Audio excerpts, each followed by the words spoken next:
Kita semua, selamat datang di Tech Talk series ke-29. Yang terhormat, eh, hormat kepada pimpinan rektor dan dekanat.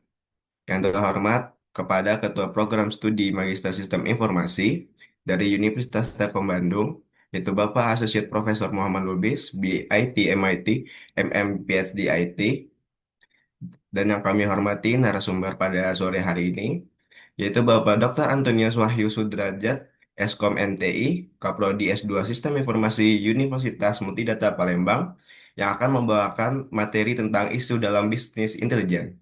Dan kepada narasumber dan yang terhormat narasumber kita yang kedua itu Bapak Muhammad Dwi Harisandi, Eskom Menkom. Beliau adalah dosen Institut Kesehatan Raja Wali yang akan membawakan topik tentang Smart Fish Market. Oke, baik. Pada sore hari ini saya akan menjadi moderator pada Tayo Talk series ke-29. Kita akan masuk saja kepada narasumber kita yang pertama, yaitu Bapak Dr. Antonius Wahyu Sudrajat Eskom MTI. Kepada beliau kami persilakan untuk memaparkan materinya. Ya, suara saya terdengar ya. Dengar, Pak. Oke, baik. Saya share dulu.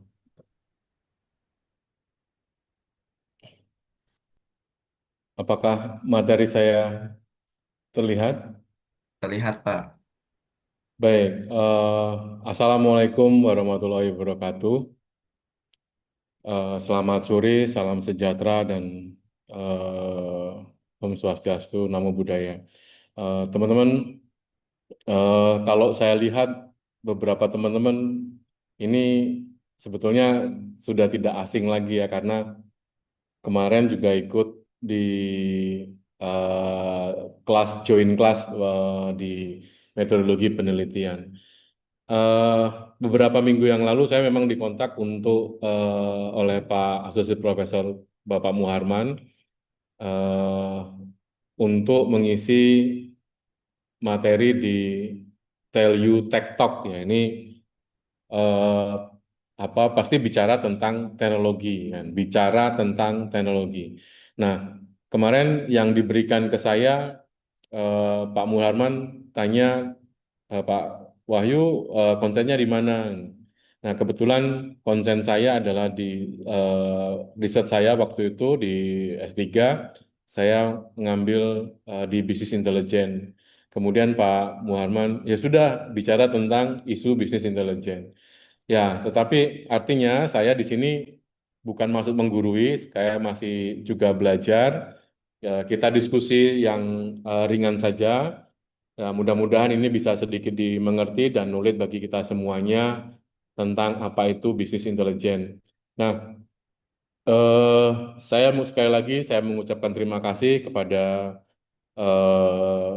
dekanat dan prodi Magister Informasi eh, Telkom University yang telah memberikan kepercayaan kepada saya bicara dan diskusi eh, terkait dengan di em, forum yang menurut saya ini setiap kampus mungkin perlu mencontoh ya eh, apa memiliki sebuah wadah untuk kita akademisi berbicara gitu, akademisi bicara tentang teknologi, perkembangan teknologi, apa saja berkaitan dengan teknologi. Nah, eh, bisnis intelijen itu adalah topik saya dan kemudian saya di sini akan membahas terkait bahasan saya adalah bisnis intelijen di era data driven dari analisis ke keputusan cerdas itu. Ya, ya, ini sedikit kemarin sih saya sudah paparkan ya, salah satu bidang penelitian saya di bisnis intelijen. Nah, ini eh, sekali lagi kemarin sudah saya jelaskan ya mungkin ada teman-teman yang baru saya Antonius Wahyu Sudrajat lulus S3 juga baru artinya baru menapak dan baru belajar dan saya terima kasih sekali oleh Pak Muharman yang selalu memberikan kesempatan kepada saya untuk selalu aktif ya ayo didorong terus rasanya saya senang gitu didorong untuk selalu bisa bicara. Nah, ini kan bagian saya juga belajar, bagian saya belajar dan belajar kan itu. Nah, mungkin teman-teman nanti juga bisa begitu. Baik, eh, sekali lagi saya menyampaikan bahwa saya di sini apa ya sharing ya, tidak maksud menggurui. Oke. Ya, ada beberapa agenda berkaitan dengan ini, maka saya akan bicara tentang apa itu, bagaimana mengapa bisnis intelijen itu penting bagi organisasi. Nah, maka kemudian kita harus tahu konsep dasar bisnis intelijen itu seperti apa. Kemudian kita perlu tahu juga arsitektur dan proses bisnis intelijen itu seperti apa. Kemudian ini pertanyaan yang kemudian harus kita pahami bahwa apa pertanyaan yang bagus adalah organisasi apakah perlu semuanya menggunakan BI kan? Atau ada kriteria seperti apa saja? Nanti kita coba bahas. Kemudian, nah ini yang memang tadi relate dengan apa yang disampaikan Mas Egi di awal, bahwa saya diberikan ini topik atau tema yaitu isu isu di bisnis intelijen. Ya, nanti kita akan bahas isu-isunya apa kan gitu. Nah, peluang dan tantangan, kemudian resiko ya memang ada keuntungan, ada peluang, ada resiko yang itu yang memang harus kita juga lihat dalam proses perkembangan teknologi ini. Oke, next. Ya, kita ini saya diberikan waktu berapa menit ya, Mas Egi ya? 1 jam Pak untuk memaparkan materi dan juga sekaligus pertanyaan Pak. Oke, eh, mohon nanti saya diingetin ya. Nanti kalau kelebihan ataupun kalau kekurangan ya, mungkin saya akan lempar ke pertanyaan ya. Baik, Oke, baik. kalau kita bicara data driven, data itu kalau dulu data itu sifatnya manual, belum maka yang mengakses hanya orang yang ada dan memiliki data kan gitu. Tapi sekarang dengan zamannya era teknologi, dengan keberadaan teknologi seperti smartphone, kemudian internet, keberadaan data dan data itu semakin luas dan semakin terbuka. Nah, maka data yang sekarang ada itu berkembang dan bertumbuh terus gitu loh. Pertumbuhannya itu sangat luar biasa. Sehingga hal ini menimbulkan potensi yang besar dalam meningkatkan efisiensi dan pengambilan keputusan. Nah, ujungnya nanti harapannya data itu diolah menjadi informasi. Kalau kita bicara sistem informasi kan mengolah data menjadi sebuah informasi yang nantinya dipakai dalam proses pengambilan keputusan kan gitu. Nah, artinya kan sebagai landasan dan sumbernya adalah data kan. Nah, sekarang data itu sudah bertumbuh, sudah besar dan hampir semua orang sudah menggunakan data. Maka berdasarkan eh, apa penelitiannya si Gartner, ada 80% organisasi punya data besar dengan penggunaan teknologi, dengan penggunaan sistem informasi, semua sudah menggunakan dan semua itu pasti menghimpun data kan. Sehingga tetapi hanya 12% yang benar-benar memakai data untuk keputusan strategis kan. Nah, ini kan harusnya kan kalau bisa mengambil keputusan yang berdasarkan data, berdasarkan informasi yang benar dan proses pengolahan data yang benar, nah maka kan itu keputusan yang diambil tentunya akan jauh lebih tepat kan gitu. Keputusannya akan jauh lebih sesuai kan. Nah, tapi sayangnya dengan adanya penelitian dari Gartner menyatakan ini baru 12% dari 80% organisasi yang memiliki data yang besar kan. Ya. Nah, maka eh, nah, ini saya tadi melihat ini menjadi satu yang menarik ya ketika bahasanya minyak baru kan ya. Di era digital, data adalah minyak baru, tetapi hanya berguna jika bisa diolah menjadi suatu insight kan. Artinya, walaupun data yang banyak, data yang besar, tapi kalau tidak tahu cara mengolahnya, nah, tidak tahu bagaimana cara mengolahnya ini akan menjadi suatu permasalahan juga, maka itu tidak akan menjadi suatu insight kan gitu.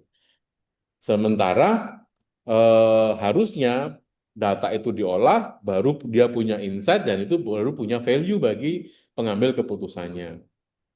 Nah, eh, tapi apa yang dilakukan oleh para di industri atau di organisasi untuk melakukan itu, ya salah satunya yang selalu diandalkan dan selalu diajarkan adalah dengan menggunakan Excel ya untuk menganalisis data kan gitu. Karena memang Excel digunakan untuk eh, pengolahan data kan gitu ya, pengolahan data. Tetapi eh, kita tidak menyudutkan Excel bahwa Excel tidak boleh digunakan atau tidak baik digunakan ya, tetapi nanti kita bisa melihat bahwa ya Excel bisa digunakan, tetapi dalam kapasitas seperti apa kan? Dalam kapasitasnya seperti apa untuk itu. Nah, ada tentunya Excel sendiri di sini ada keterbatasan yang bikin kerjaan jadi ribet bahasa saya di situ begitu gitu ya. Apa saja itu gitu misal. Manual dan rentan human error. Nah, ini kan masih masih menggunakan tenaga manusia untuk proses penginputnya. Masih menggunakan kemampuan manusia yang tentunya itu dipengaruhi oleh apa emosional manusianya. Nah, ini menimbulkan permasalahan human error kan gitu. Sehingga data yang diolah menjadi salah kan gitu. Nah, nanti mungkin ada sesi sendiri ketika kita harus membandingkan antara kemampuan mesin dengan kemampuan manusia kan gitu. Kalau kemampuan mesin kan bisa bisa kerja 24 jam. Nah, kalau kemampuan manusia, nah kemampuan manusia kan berbeda kan gitu. Oke, itu yang pertama. Yang kedua, tidak scalable dan dataset besar. Nah, maka tadi saya mengatakan di awal, di depan, di pada saat di sini, bahwa ketika datanya kecil, ketika datanya belum terlalu besar, oke, pakai Excel mungkin bisa kan gitu. Tetapi ketika datanya sudah tera mungkin gitu ya, itu tentunya kalau menggunakan Excel akan ribet kan gitu ya, akan susah. Nah, mungkin juga akan mempengaruhi waktu prosesnya, akurasinya juga, sehingga akan menimbulkan proses data akurasinya. Kemudian, nah ini yang terjadi adalah datanya tidak real time, prosesnya tidak real time karena mereka membutuhkan yang melawan manusia, yang prosesnya itu sehingga ini tidak akan terjadi secara real time atau hasilnya tidak akan real time.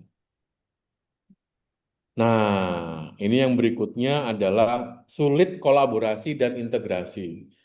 Ya, mungkin Google Sheet sekarang bisa ya, tetapi dengan jumlah data yang besar tadi, tentunya ini akan menimbulkan kesulitan dan permasalahan gitu. Tetapi saya menyatakan bahwa kalau apakah Excel tidak bisa digunakan? Bisa kan gitu. Tetapi ini mungkin skalanya belum terlalu besar. Tapi ketika skalanya sudah besar, ini akan menjadi suatu permasalahan gitu. Oke. Oke, teman-teman nanti kalau ada yang mau ditanyakan atau mau ada yang mau didiskusikan, boleh sambil langsung di interrupt ya, atau boleh pakai raise hand atau nanti bisa Mas Egi bisa menyampaikan. Nah, hal-hal itu tadi tentunya nanti kita butuh solusi. Nah, inilah membutuhkan satu teknologi dan kemudian namanya bisnis intelijen. Nah, bisnis intelijen menjawab permasalahan-permasalahan tadi itu. Nah, lalu apa yang dimaksud dengan bisnis intelijen kan gitu ya? Ah, tapi oke, sorry, kita perlu tahu dulu nih, mengapa bisnis intelijen penting bagi organisasi? Untuk menjawab ini tadi ya, kebutuhan ini tadi, maka pertanyaannya mengapa bisnis intelijen itu penting bagi organisasi? Kita lihat, bisnis intelijen mengubah data menjadi aset strategis. Nah, tadi kita sudah ngomongin data di depan. Data bukan hanya sekedar hasil operasional saja, proses transaksionalnya saja. Tetapi apa yang terjadi di setelah transaksional itu nanti tadi menjadi sumber daya strategis serta modal dan tenaga kerja.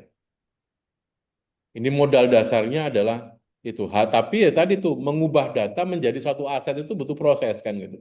Nah, BI melakukan itu dan organisasi butuh itu untuk untuk proses pengambilan keputusan, untuk strategi. perusahaan pasti mereka harus berbasis data. Artinya apa yang menjadi keputusan, apa yang menjadi strategi, kalau dia didasarkan atas data, tentunya harapannya itu menjadi yang terbaik gitu, yang strategis, yang optimal kan. Sehingga BI memungkinkan organisasi mengkonversi data mentah menjadi insight. BI memungkinkan organisasi mengkonversi ya. Ini sorry ya, tulisannya kurang ya. Mengkonversi data menjadi insight yang bisa langsung dipakai untuk mengambil keputusan. Nah, bedanya dengan Excel tadi. Kalau udah Excel kan butuh orang yang mengolah. Nah, tapi dengan BI, Business Intelligence, dia bisa langsung eh, otomatis yang kemudian dengan tentunya nanti alur dan proses yang dilakukan yang sudah kita tentukan sehingga itu bisa memberikan insight secara cepat dan tepat dalam pengambilan keputusan. Contoh nih, yang yang sebetulnya ini sudah ada dan sudah digunakan oleh teman-teman. Misalnya perusahaan e-commerce, contoh contoh ini sekali lagi Tokopedia menggunakan BI untuk menentukan strategi promosi harian berdasarkan perilaku belanja pelanggan. Ini dikumpulin data siapa saja yang beli daerah ini apa, dia beli apa, maka kalau dia beli apa direkomendasikan nanti beli apa. Kan muncul itu secara tidak langsung tanpa teman-teman sadari itu pasti kelihatan. Ketika beli misalnya beli sabun A misalnya atau beli apa, nanti ternyata ada produk turunan pendamping yang kemudian muncul di beranda kita sebagai rekomendasi misalnya. Nah, contoh yang berikutnya misalnya di rumah sakit menggunakan BI untuk memprediksi lonjakan pasien berdasarkan musim penyakit. Nah, ini ini juga tentunya menggunakan algoritma gitu ya, algoritma dan model yang nanti akan dipasang di situ gitu ya. Di sini menentukan, memprediksi lonjakan pasien berdasarkan apa musim penyakit gitu ya. Minggu yang lalu pada saat join kelas eh, ada salah satu mahasiswa yang kontak saya yang di perbatasan itu bilang dia mau menganalisis eh, rencana tesisnya adalah menganalisis atau memprediksi ya ini juga bisa juga ya dengan menggunakan BI ya memprediksi jumlah pengunjung atau yang memasuki perbatasan tapi kan berdasarkan apa? Berdasarkan apa bulan atau berdasarkan isu apa kan gitu kan. Ini mungkin juga bisa disajikan dalam bentuk disajikan dalam sebuah bisnis intelijen mungkin, tapi tentunya dengan mekanisme yang sudah ditentukan. Nah, ini sedikit yang mengapa organisasi membutuhkan BI. Nah, kalau kita lihat di sini Tokopedia, rumah sakit, ini adalah organisasi yang tentunya apa keuntungannya ketika Tokopedia memberikan insight seperti itu? Tentunya itu akan orang yang tadinya tidak kepikiran jadi kepikiran. Orang yang tadinya hanya cuma beli ini, ketika dia rekomendasikan ini tiba-tiba dia beli. Nah, itu kan adalah bagaimana itu adalah salah satu bentuk strategi promosi yang diberikan kan gitu. Nah, atau di sini yang tadinya data-data yang sudah ada berdasarkan dan lihat dari musim penyakitnya, dia bisa memprediksi apa yang kemudian bisa menentukan apa jumlah obatnya, jumlah tenaga medisnya yang harus disiapkan. Nah, itu kan tentunya menjadi suatu keuntungan bagi rumah sakit sehingga rumah sakit bisa jauh lebih siap dalam memberikan suatu pelayanan. Nah, ini pentingnya. Coba bayangkan kalau sebuah organisasi rumah sakit seperti ini tidak pakai bisnis intelijen misalnya. Maka kejadiannya akan seperti apa? Ya mereka tidak akan siap, obatnya tidak ada, sehingga dokternya tidak siap dengan musim penyakit itu. Kemudian jumlah sumber dayanya juga mungkin tidak siap kan. Ini baru satu. Berikutnya, BI meningkatkan kualitas dan kecepatan pengambilan keputusan. Nah, tadi sudah disampaikan sebelumnya bahwa BI keputusan sering berbasis intuisi. Nah, tanpa BI keputusan sering berbasis intuisi. atau pengalaman individu. Nah, ini kan memungkinkan kalau pengalaman individu artinya orang yang ada di posisi itu ada orang yang selalu berpengalaman. Bagaimana orang yang tanpa pengalaman misalnya? Tapi dengan tanpa pengalaman, dengan adanya data yang sudah data yang benar dan diolah dengan cara yang benar, dia bisa mengambil satu keputusan gitu. Nah, ini sehingga generasi-generasi muda pun bisa menjadi seorang pemimpin dan menduduki posisi tertentu dalam pengambilan keputusan karena dia didukung oleh data kan gitu. Apalagi didukung dengan sebuah bisnis intelijen kan gitu. Nah, ini mengapa pentingnya itu kan gitu. Sehingga BI menghadirkan data real time, terintegrasi dan visual.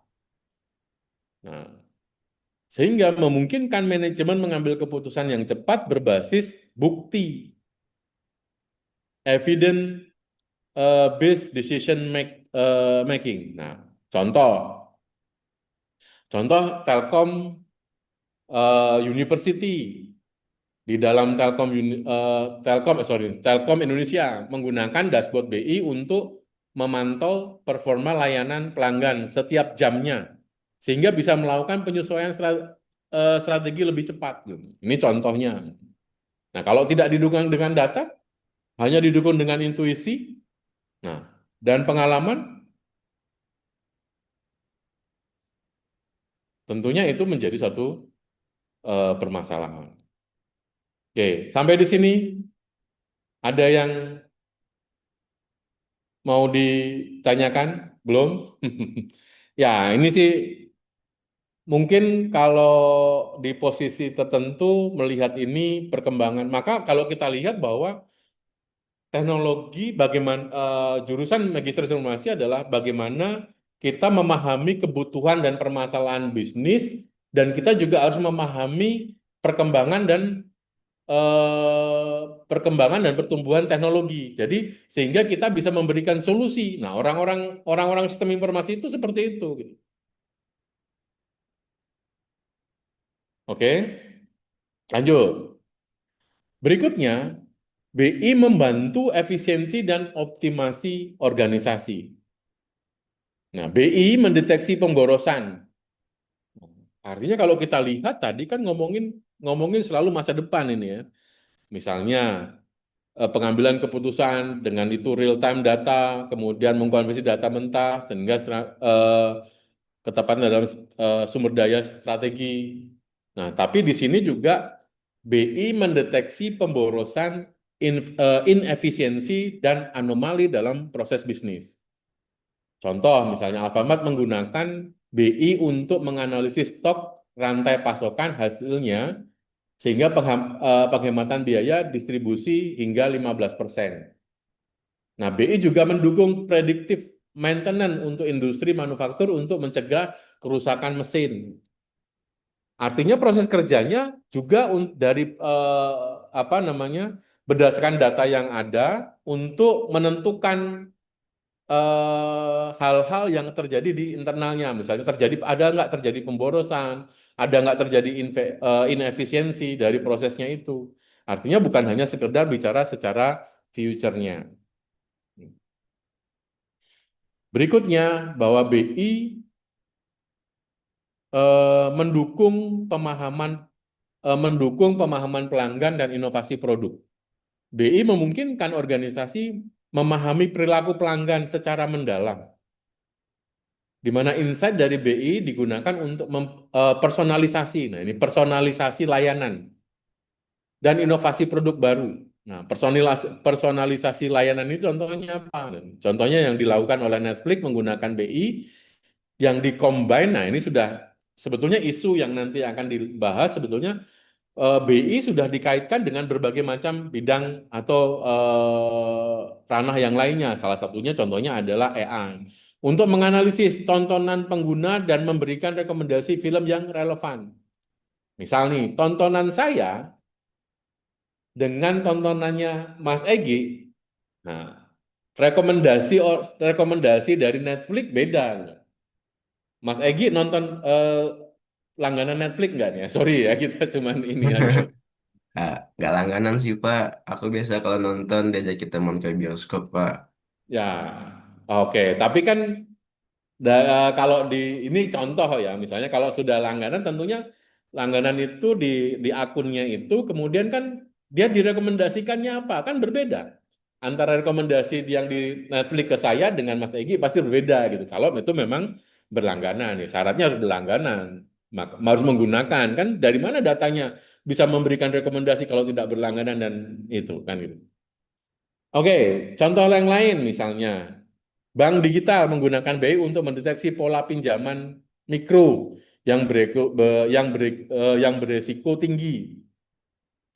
Mana nih pola-pola peminjaman dan ya konsepnya BI checking dan itu kan juga bisa menjadi bagian dari bentuk BI kan gitu ya. Ini. Contoh lain, BI mendukung transformasi digital dan keunggulan bersaing. Ya, BI komponen inti transformasi digital di mana menjadi jembatan antara data, teknologi, dan strategi bisnis. Nah, ini menarik nih.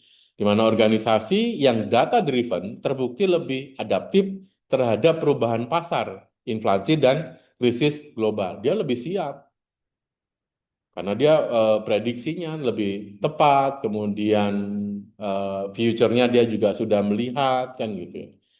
Nah, di studinya Gartner di mana menyebutkan bahwa perusahaan yang berhasil mengadopsi BI secara strategis memiliki kemungkinan 3 kali lebih tinggi untuk bertahan di era disrupsi digital. Artinya sekarang orang yang bisa menggunakan teknologi itu orang yang bisa bertahan. Ini menarik sih kalau dibahas yang lebih lanjut lagi. Tapi saya tidak membahas itu, kita lanjutkan. Artinya kita sudah melihat nih pentingnya BI di dalam sebuah organisasi atau industri. Nah, maka kita perlu tahu nih, BI itu apa? Bagaimana BI? Ah, Business Intelligence, nah kalau kita lihat prosesnya ini dari bisnis collate data, collate bisnis datanya, diproses, dianalisis dan divisualkan, kemudian digunakan dalam proses pengambilan. Sederhananya seperti itu. Jadi, insight for better decision. Transformed raw business data into accountable insight to better decision. Sehingga bisa digunakan dalam pengambilan keputusan yang lebih baik. Secara sederhana, bahasanya adalah proses mengumpulkan, mengolah, menganalisis data untuk membantu pengambilan keputusan strategik dan operasional. Nah ini, kulit data engineering, storage, analisis, menggunakan tool BI, dan hasilnya dalam bentuk report. Oke, bahas sederhananya seperti itu. Saya tidak akan mendetailkan dalam beberapa beberapa contoh pendefinisian ya. Sederhananya saja bahwa BI itu adalah sebuah proses mengumpulkan, mengolah, dan menganalisis data, ya mengumpulkan, mengolah, dan menganalisis data untuk pengambilan keputusan. Nah, tentunya proses mengumpulkan, mengolah, dan menganalisis itu dilakukan oleh mesin kan gitu. Oke. Baik, nah ini ada yang sering salah nih. Kita harus bisa memisahkan antara BI, data analitik, dan data science. BI tidak sama dengan data analitik. BI tidak sama dengan data science. Nah, fokus BI itu adalah insight masa lalu dan masa kini. Masa lalu dan masa kini. Masa lalunya seperti apa? Tentunya ini dengan ketentuan bahwa mereka sudah berbasiskan data. Nah, tapi kalau data analitik itu fokus pada prediksi masa depan. Kemudian data science itu model pembelajaran mesin yang tentunya ini bagian ya, bagian kecil ini adalah algoritmanya yang dipakai, model yang digunakan untuk mendapatkan suatu bentuk analisis kan gitu ya. Nah, metodenya ini hasilnya metodenya dalam bentuk dashboard, laporan, ini adalah statistik, ini adalah machine learning kan gitu. Walaupun sebetulnya machine learning ini merupakan bagian dari modelnya yang dipakai di dalam bisnis intelligence kan. Sehingga tujuannya ini adalah tujuan manajemen bisnis. Kalau data analitik tujuannya untuk ada analisis data, kalau data science digunakan untuk riset dan inovasi. Ya, kita bicara di bisnis intelligence. Tentunya kita bicara di ranahnya ini. Oke, tidak saya lanjut detailkan lagi ya. Ini hanya kita sedikit membedakan. Jadi tidak bisa membedakan dan tidak menyamakan antara BI data analitik. Ya, kita melihat maka arsitektur dan proses BI. Nah, ini bahwa arsitekturnya kalau ataupun komponen dari BI itu ada data source, ETL, data warehouse, data analysis dashboard dan decision layer. Insight digunakan untuk keputusan nyata. Nah, contohnya tampilan diagram sederhana arsitektur BI. Nah, ini arsitekturnya dan ini adalah alurnya. Jadi data source bentuknya operasional sistem, ya entah itu data source itu bisa dari operasional sistem, dari proses transaksinya, pengolahan datanya, kemudian ada ERP, CRM, SQL, ataupun file set, spider setnya, itu bisa dalam bentuk seperti itu. Data-data, sumber data ini, data source-nya ini nanti akan diolah yang nanti diintegrasikan melalui proses integrasinya dan menggunakan metode ETL, extract, transform, load. Walaupun sebetulnya ada selain ETL ada ELT ya, extract, load, transform. Nah, tapi yang paling umum digunakan itu adalah ETL, extract, transform, load.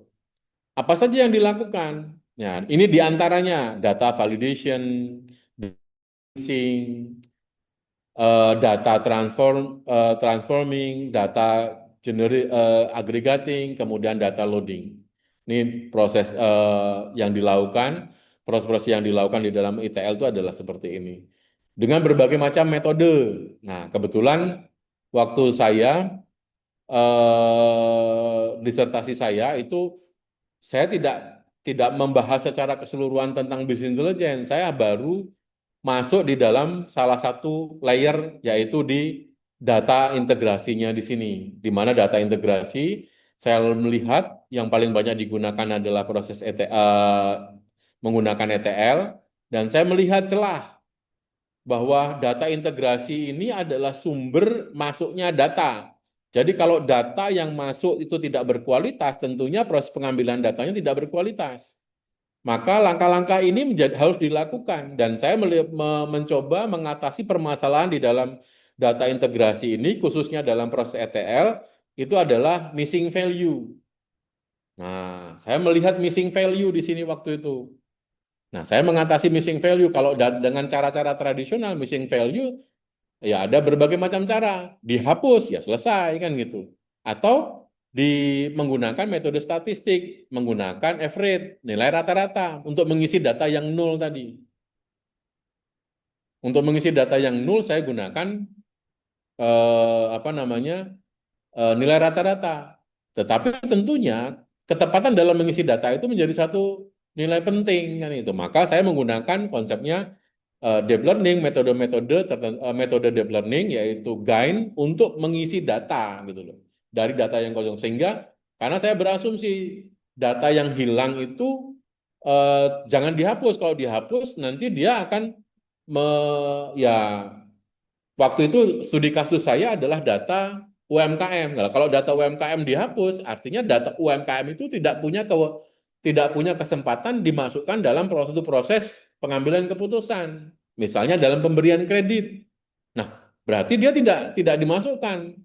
Walaupun padahal permasalahan missing value waktu yang saya lihat adalah ternyata missing value-nya karena dia tidak ngerti cara ngisinya atau ternyata dia kurang memahami atau ketika dia tidak mengetahuinya. Nah, itu permasalahan-permasalahan itu yang kemudian saya lakukan prosesnya seperti itu. Nah, data ini setelah dilakukan proses ekstrak ekstrak dan transform load tadi disimpan dalam data warehouse, disimpan di sini, baru nanti diolah data olah, kemudian diolah dengan mekanisme dan model data mining, divisualisasikan, report dan dibuatkan dalam bentuk dashboard. Nah, ini proses dan alurnya.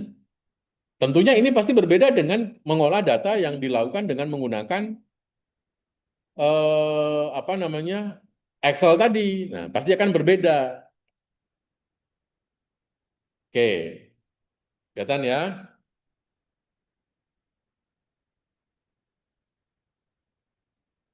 Oke, kemudian ya melihat kebutuhan tadi, kita bisa melihat bahwa implementasi nyata BI. Ada banyak pengimplementasian nyata BI yang sudah dilakukan. Ini contoh, ya contoh dalam perusahaan retail, Alfamart, Indomart, BI digunakan untuk inventory, optimize, dan sales forecasting. Nah, contoh. Kemudian di pemerintahan, pada sistem Smart City Dashboard, BI digunakan untuk memantau transportasi, cuaca, dan kesehatan publik. Nah, kemudian kesehatan, bisnis rumah sakit tadi sudah dijelaskan, media sosial dan e-commerce tadi juga sudah dijelaskan. Nah, ini adalah bentuk-bentuk dari pengimplementasian dan pemanfaatan BI. Hmm. Nah, maka pertanyaannya adalah, apakah semua organisasi perlu mengadopsi BI? Kan gitu. Tentunya jawabannya tidak semua organisasi wajib menggunakan BI dalam bentuk yang kompleks, tetapi semua organisasi perlu menjadi data informan. Walaupun belum menggunakan BI, nah tadi maka menggunakan Excel cukup belum? Ya silahkan, kalau masih menggunakan Excel ya boleh. Tapi ketika datanya sudah besar, nah itu mungkin perlu menggunakan BI. Tapi kalau datanya masih bisa ditangani dengan Excel ya mungkin cukup. Nah nanti kita melihat kategorinya masih untuk bisa menggunakan BI ada namanya maturity modelnya kan itu. Maturity tingkat kematangannya harus seperti apa nanti kita lihat. Nah, organisasi yang perlu dan siap mengadopsi BI seperti apa sih? Skala besar dan data masif. Wah, kalau datanya masif dan datanya besar, misalnya perbankan, retail, telekomunikasi, logistik, BI menjadi keharusan untuk mengolah data yang besar dan kompleks. Industri dengan kebutuhan cepat dan presisi tinggi, contoh rumah sakit, BI dibutuhkan untuk retail dan monitoring dan efisiensi operasional tentunya di dalam proses itu. Kemudian organisasi yang sedang berjalan, organisasi yang sedang menjalani transformasi digital. BI menjadi fondasi untuk integrasi data lintas divisi dan sistem ERP atau CRM. Nah, ini dengan bentuk kriteria seperti ini adalah organisasi dengan kriteria yang wajib menggunakan BI. Nah, contoh yang tidak menggunakan seperti apa? Contohnya adalah misalnya UMKM ya, dengan data terbatas dan tidak kompleks. Mereka mungkin cukup menggunakan simple reporting seperti apa? Excel kan gitu, Google Data Studio. Organisasi tanpa data culture-nya. Jika manajemen masih berbasis intuisi dan tidak memiliki literasi data, BI sulit memberikan dampak. Maka belum perlu kan gitu. Sistem data tidak terintegrasi. Jika data tersebar tanpa standar format, implementasi BI akan memakan biaya tinggi tanpa hasil signifikan. Nah, tadi ini menjadi kata kuncinya adalah tidak semua organisasi wajib menggunakan BI dalam bentuk yang kompleks, tetapi semua organisasi perlu menjadi data informatif, menjadikan data menjadi data informatif. Oke? Clear ya, ini eh, kita sudah melihat pertumbuhan dan perkembangan data, kita juga sudah melihat betapa pentingnya BI dan BI sudah digunakan seperti apa, kita juga mendefinisikan, kita juga sudah melihat kebutuhan BI seperti business intelligence seperti apa, dan ternyata kita melihat tidak semuanya kan gitu, tapi kita ada ada organisasi yang memang harus perlu dan ada organisasi yang belum perlu menggunakan itu. Baik, nah kita masuk ke isu. Nah, ada beberapa isu. Artinya isu-isu ini kita melihat bahwa eh, proses isu untuk perkembangan dan trennya si BI. AI driven BI. Nah, tadi sudah sempat disinggung. Integrasi artificial intelligence dan machine learning dalam BI mempercepat analisis otomatis. Mau masukkan prosesnya itu. Nah, saat ini sih sudah banyak yang bisa dipakai dan bisa sudah mungkin teman-teman ada yang sudah pakai belum ini? Misalnya Power BI dan Tableau. Apakah sudah ada yang menggunakan?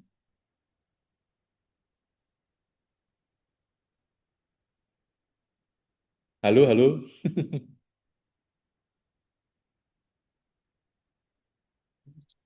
Mas Egi pernah?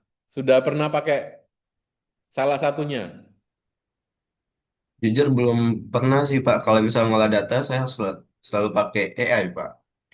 Oh, sudah pakai AI ya, tapi belum belum menggunakan yang menggunakan BI ya, BI yang Ya, didukung BI. dengan Nah, belum Pak. ya, ini salah satunya adalah Power BI dan Tableau yang kini dilengkapi kalau BI, Power BI dan Tableau itu dulu ya tanpa ada sebelum tumbuhnya AI yang pesat, ya mereka hanya olah datanya itu. Tetapi sekarang dia sudah dilengkapi dengan AI, dilengkapi dengan Copilot berbasis GPT yang dapat menjawab pertanyaan basis data dengan bahasa alamiah. Nah, tapi sekarang kan Anda masukkan data, cemplungkan ke ChatGPT, kemudian tinggal Anda tanya analisisnya apa kan gitu kan ya. Nah, tapi nanti di sini sebetulnya Anda bisa gunakan Power BI dan Tableau yang kemudian sekarang sudah dilengkapi dengan AI yang pembahasannya pun sama dengan pembahasan yang alamiah. Anda tanyakan secara manual menggunakan bahasa Indonesia pun rasanya bisa. Dampaknya, analis tidak perlu coding kompleks. Kalau dulu kan harus coding kan gitu kan. Nah, sekarang tidak. Pengambilan keputusan menjadi lebih cepat dan presisi. Ya, tapi ini hati-hati bahwa datanya yang dikumpulkan harus data yang valid. Isunya, resiko black box. Pengguna tidak memahami logika di balik rekomendasi AI. Nah, tadi Egi, tadi memasukkan memasukkan olah datanya pakai apa? AI ya. Iya Pak. Tinggal cemplungin gitu kan. Tolong buatkan saya apa kan gitu kan. Iya Pak. Nah, tapi Egi tidak tahu bagaimana logika proses berpikirnya si AI itu untuk menyajikan data yang Egi minta kan gitu. Benar Nah, sih Pak ini kalau itu Pak. ini namanya resikonya adalah black box. Nah, tanpa mengetahui proses yang terjadi kan gitu. Nah, potensi bias data menjadi model tidak dilatih dengan dataset yang representatif. Ini isu dan kemudian yang mengakibatkan dampak dari akurasi dari data dan hasilnya. Tapi nanti apakah mungkin ya, nanti data analis ini, mungkin dari pertanyaan kita sama-sama, data analis atau yang menjadi pengambilan keputusan itu tadi tidak membutuhkan seperti data analis, karena mereka langsung tanya AI gitu kan. Tanya AI untuk memahami apa yang dia butuhkan. Dan pekerjaan nanti hilang yang penyajian data. Mereka tinggal masukkan ke situ selesai kan gitu. Oke, kita lanjut. Pak izin mengingatkan Pak, untuk waktunya tinggal 10 menit lagi Pak. Oke, sip. Ya, baik. AI driven BI ini sekarang modelnya eh, ya ini tadi oh sudah oke. Kemudian cloud based real time BI. Perusahaan berpindah dari sistem on-premise ke cloud BI. Nah, ini sekarang sudah ada Amazon, QuickSight, AWS, ada Google BigQuery, ada Azure, di mana tren ke arah streaming analitik dan real time decision making. Jadi dia sudah menyediakan itu kan gitu. Nah ini, dan ketergantungan tinggi pada penyedia cloud, nah ini sangat tinggi nantinya. Oke, kemudian self-service BI dan democratization. Jadi tujuan agar setiap karyawan dan bukan hanya data analis saja bisa akses, eksplorasi dan membuat laporan sendiri. Nah, ini semua orang punya kesamaan nih, akses data yang sama, penyajian data yang sama kan. Sehingga potensi salah interpretasi data oleh non ahli ini sangat dimungkinkan. Gitu. Ya, artinya data analis tetap dibutuhkan karena mereka yang karyawan belum tentu memahami maksud dari apa yang disajikan oleh data BI-nya tadi. Data governance dan etik. Nah ini karena data makin besar dan kompleks, organisasi wajib menjaga apa? Privasi data, keamanan dan data sensitif, transparansi algoritma. Nah sehingga perusahaan sering gagal memastikan data linear. Jadi asal usul datanya. Jadi ketidaksesuaian antara regulasi dan praktek bisnis global. Ya integrasi BI, IoT dan Big Data Analytic ini juga menjadi tren dan isu yang menarik, di mana ini BI kini beroperasi di atas data real time dan sensor IoT dan big data people line. Nah, ini kan nanti ini bisa menjadi satu ranah penelitian masing-masing kan ya. Bentuk-bentuknya bagaimana mengkolaborasikan BI dengan IoT, datanya real time kan BI kan gitu. Nah, ini sustainability dan green BI menggunakan BI untuk mengukur footprint, efisiensi energi dan keterbatasan bisnis. Nah, sehingga keterbatasan data lingkungan yang konsisten dan dapat dipercaya yang dilakukan. Nah, ini peluang, jadi peluang dalam implementasi BI, salah satu contohnya misalnya manajerial dan strategi. Peluang utamanya mendukung data-driven decision making dan strategi. Dampaknya apa? Peningkatan efisiensi dan daya saing. Nah, oke, ya ini terkait dengan tantangan. Nah, artinya kita sudah melihat betapa pentingnya, betapa menariknya ketika perusahaan, organisasi, industri menggunakan BI. Tetapi apa tantangannya? Integrasi data, data terbesar dibagi sistem ini kadang-kadang masih menggunakan silo-silo kan gitu, tidak terintegrasi. Maka itu menjadi satu tantangan. Kualitas dan kebersihan data. Nah, itu tadi yang saya melihat dalam disertasi saya berkaitan dengan data missing, data nul, data tidak lengkap, data duplikat, data valid, dan menghasilkan insight yang keliru karena tidak valid. Keterampilan SDM, karyawan sering belum paham analitik dan literasi data. Nah, ini masih minim. Keamanan dan privasi, perlindungan data pelanggan menjadi krusial. Nah, biaya implementasi dan investasi awal BI itu cukup tinggi. Nah, kalau bagi UMKM dan institusi publik, UKM ya ini belum, apalagi UKM ya belum mampu ke sananya. Budaya organisasi, resistensi terhadap perubahan dan budaya berbasis intuisi ke budaya berbasis data ini belum ke sana, tapi tentunya ini prosesnya berlahan dan ada proses yang berpindahnya ke sana. Oke, nah resiko misintegrasi, insight, overload data, data privasi, menjadi alat pelaporan bukan alat pengambilan keputusan. Nah, ini resiko-resiko yang mungkin ditimbulkan dari penerapan si BI yang salah kan gitu ya. Nah, tadi saya mengatakan di atas bahwa pendekatan bertahap maturity modelnya apa? Awareness. Ya, perusahaan ya hanya data disimpan tapi belum dianalisis, laporannya menggunakan Excel, bisa aja. Yang paling tinggi adalah perspektif. BI terintegrasi dengan AI, otomatis keputusan, dynamic pricing otomatis. Nah, ini artinya tidak semua harus langsung ke level 5 perspektif. Yang penting dalam konsistensi transformasinya seperti apa. Ya mulai dari awal, awareness, reporting, analisis, prediktif, dan perspektif. Oke.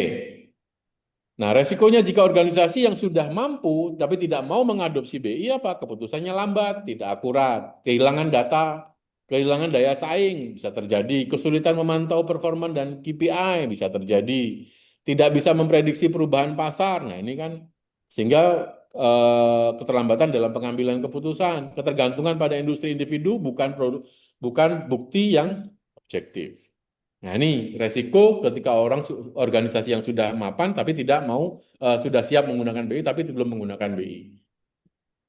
Ya, maka bisnis intelijen bukan hanya tentang mengumpulkan data tetapi tentang bagaimana kesadaran organisasi untuk berpikir dan bertindak berbasis data. Jadi segala sesuatu keputusan yang diambil harus berbasis data dan bisnis intelijen menyajikan itu dalam bentuk yang lebih tepat. Nah, tantangan terbesar bukan teknologinya dia, tetapi budaya organisasi dan literasi data. Nah, tadi sudah disebutkan. Teknologinya sudah oke, tetapi budaya organisasinya kadang kita masih terfokus dengan ego human-nya kan. Nah, integrasi BI dan AI dan big data membuka peluang baru. Tadi sudah dilihat isu-isunya yang ini diintegrasikan dengan berbagai macam toolnya juga sudah disebutkan dan ini menjadi peluang baru. Peluang-peluang riset untuk ini sangat terbuka sekali untuk dilakukan. Nah, maka saya lebih condong untuk levelnya bawah dulu untuk ke atas. Karena riset saya nanti pasti akan mengkaitkan antara BI dengan berbagai macam teknologi yang saat ini ada. Oke, BI bukan sekedar laporan, tetapi alat strategi untuk mengubah data menjadi nilai bisnis. Nah, mengubah data menjadi nilai bisnis, bisnis value dalam pengambilan keputusan. Terakhir, organisasi masa depan bukan hanya yang punya banyak data, tetapi yang paling cepat dan tepat membaca data. Maka itu teman-teman bisa dapatkan, teman-teman bisa menyajikan di dalam bisnis intelijen. Thank you. Oke, Ya, oke, baik. Terima kasih kepada Bapak Antonius Wahyu Sudrajat. Sebelum kita memasuki sesi pertanyaan, maka kita akan beralih ke narasumber kita yang kedua, yaitu Bapak Muhammad Dwi Harisandi, Eskom. Kepada beliau, kami persilahkan. Assalamualaikum warahmatullahi wabarakatuh. Waalaikumsalam warahmatullahi wabarakatuh.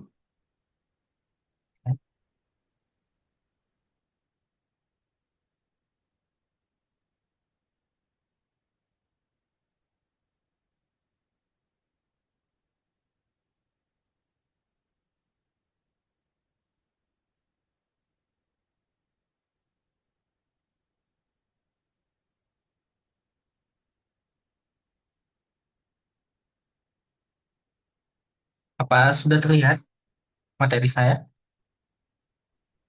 Sudah, Pak.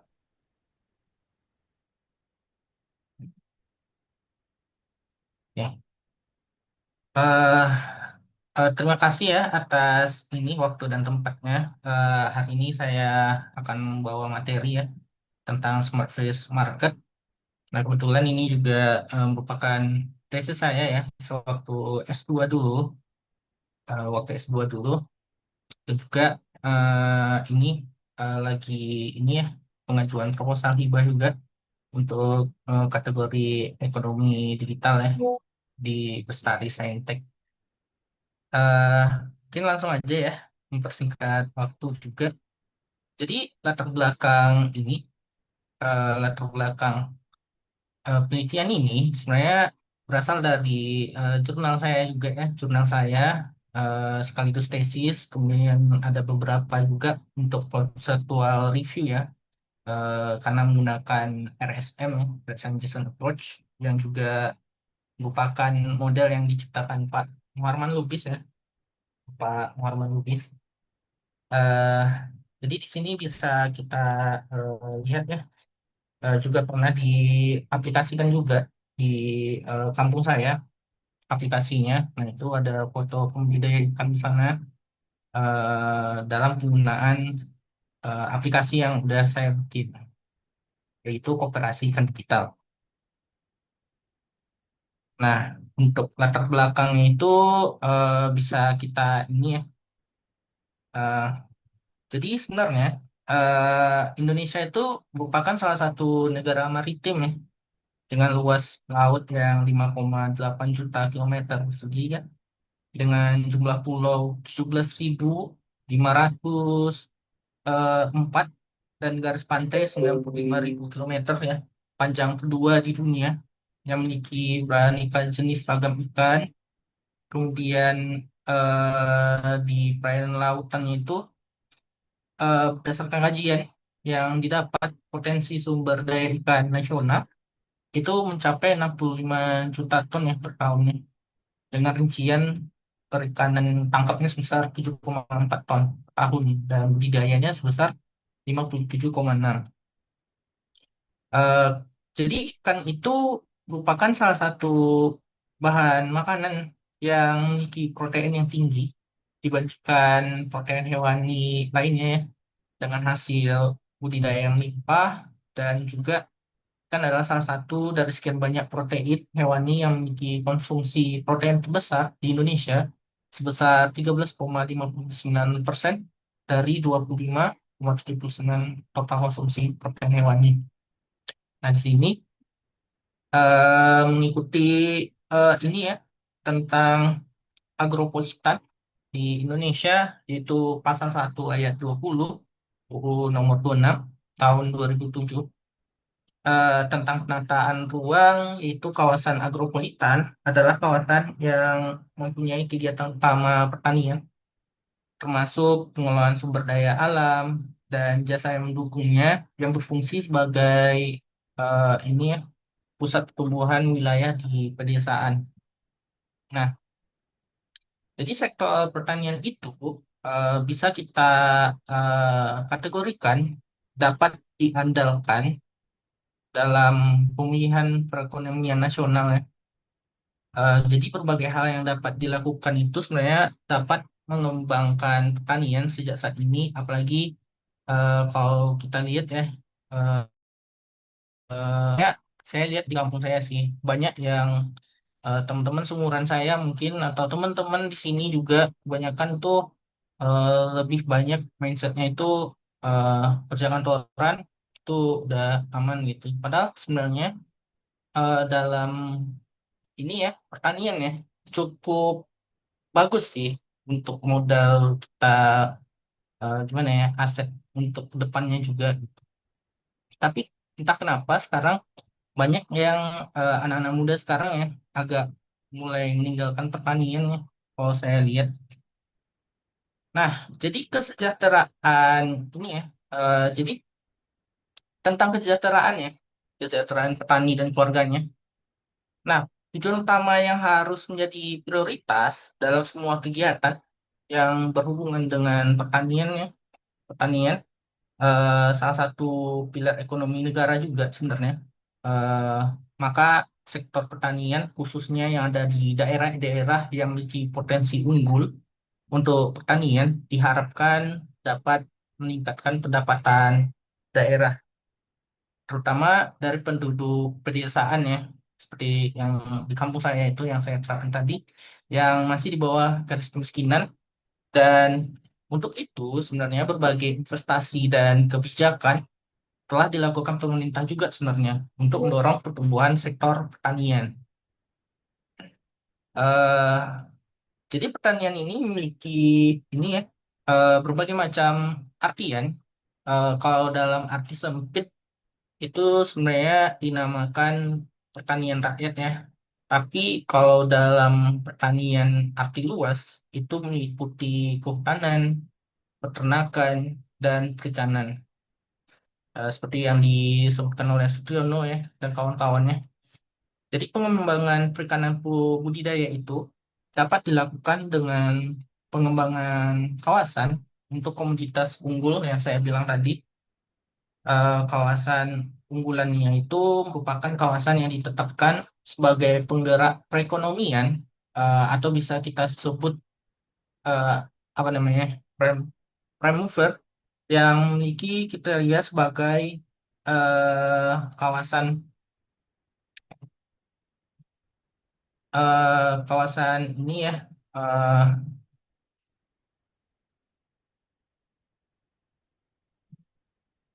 eh, kawasan potensi unggul untuk pertanian terutama di penduduk yang masih apa ya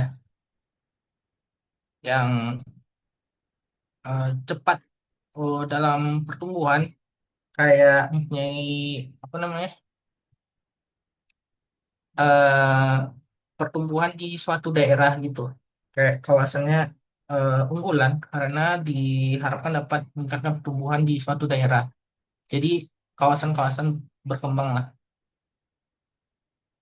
Nah, biasanya untuk sektor unggulan itu dia punya memiliki keterkaitan dengan kawasan sekitar juga ya. Eh, namanya tuh hinterland. Nah, nah hinterland itu dia lebih kayak penetapan suatu daerah ya.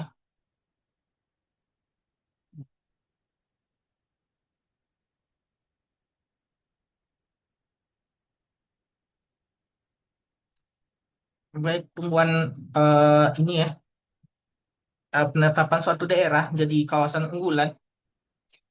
Biasanya dia punya akumulasi modal, eh, kemudian tumbuhan penduduk dan kemajuan teknologinya terkait dengan sektor atau sektor unggulan yang dimiliki masing-masing daerah itu pasti berbeda-beda ya. Ada daerah yang khusus untuk ini eh, padi ya atau beras, kemudian ada juga lebih ke hewan budidaya ikan di laut, kemudian ada juga salah satunya budidaya ikan air tawar. Nah, nanti itu eh, masing-masing daerah ini dapat lebih efektif sebenarnya dan efisien jika terdapat pembagian kerja yang bisa membagi keseluruhan proses produksinya menjadi unit-unit khusus yang terspesialisasi.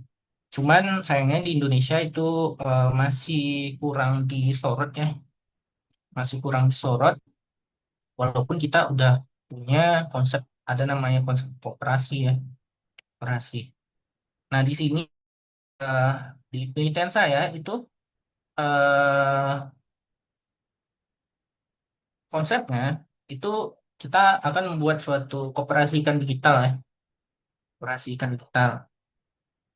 Nah ini alur ini ya, alur transaksi penjualan ikan ya dari petani hingga konsumen. Cuman ini saya jelasin dulu ya, kenapa saya ambil ini pembudidaya ikan. Ini kasusnya dalam pembudidaya ikan air tawar ya penjualannya. Ada namanya konsep atau gambarannya, lebih ke gambaran sebenarnya. Namanya tuh Homo homini lupus ya, seperti nama ini ya, orang